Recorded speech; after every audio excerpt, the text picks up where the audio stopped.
আসসালামু আলাইকুম এভরিওয়ান, সবাই কেমন আছেন? আজকে আমি আপনাদের সাথে শেয়ার করব পটলের একটি অসাধারণ মজাদার রেসিপি। পটল সাধারণত অনেকেই অনেকভাবে রান্না করে থাকে, বাট আজকে আমি ডিম দিয়ে পটল ভাজার একটি রেসিপি শেয়ার করব। রেসিপিটি কিন্তু ভাত বা রুটির সাথে খেতে একদম জমে যায়।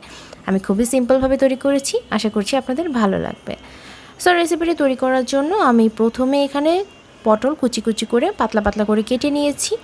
2টি শুকনো লঙ্কা নিয়েছি, 2টি পেঁয়াজ কুচি নিয়েছি, আর 2-4টি কাঁচামরিচ ছোটো ছোটো করে কেটে নিয়েছি। আর ছোটো বাটির মধ্যে আমি একটি ডিম ফাটিয়ে লবণ দিয়ে গুলে নিয়েছি।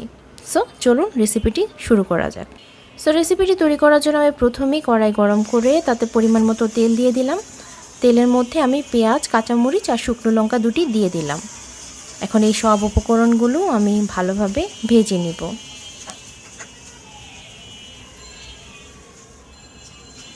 হালকা বাদামি করে ভেজে নিব আমি। ভাজা প্রায় হয়ে এসেছে, আমি এর মধ্যে গুলে রাখা ডিমটা দিয়ে দিলাম।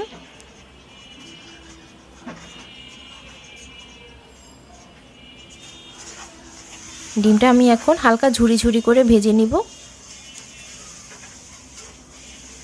খুব সাধারণ একটি রেসিপি হলেও এটি খেতে কিন্তু দুর্দান্ত লাগে।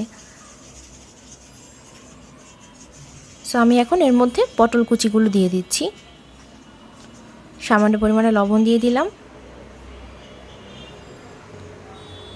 সামান্য পরিমাণে হলুদ গুঁড়ো দিয়ে দিলাম, আর ভাজা জিরা গুঁড়ো দিয়ে দিলাম। আমি এর মধ্যে ধনিয়া গুঁড়ো ইউজ করব না। ভাজা জিরার গুঁড়োর ফ্লেভারটা এখানে খুব ভালোভাবে উঠে এবং খেতে খুব ভালো লাগে। এখন আমি ডিমের সাথে পটলগুলো ভালোভাবে নেড়েচেড়ে মিশিয়ে মিডিয়াম আঁচে অনেকক্ষণ সময় নিয়ে ভেজে নিব।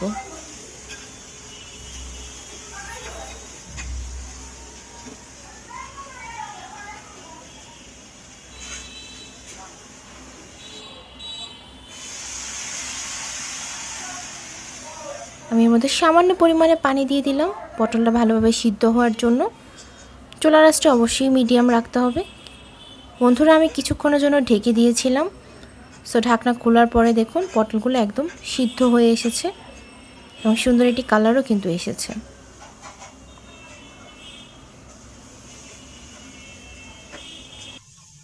সো আমার ভাজা এখন অলমোস্ট হয়ে এসেছে। আমি এখন হাই হিটে কিছুক্ষণ ভেজে নিব। বন্ধুরা, আমি ভাজাটি এখন নামিয়ে নিব। আপনারা অবশ্যই বাসায় এই রেসিপিটি একদিন ট্রাই করবেন, আশা করছি আপনাদের খুবই ভালো লাগবে। রুটি বা ভাতের সাথে এই রেসিপিটি কিন্তু একদমই জমে যায়। ধন্যবাদ। আমার ভিডিও আপনাদের ভালো লেগে থাকলে please like, comment, share and subscribe my channel, and don't forget to press the bell icon. Thank you.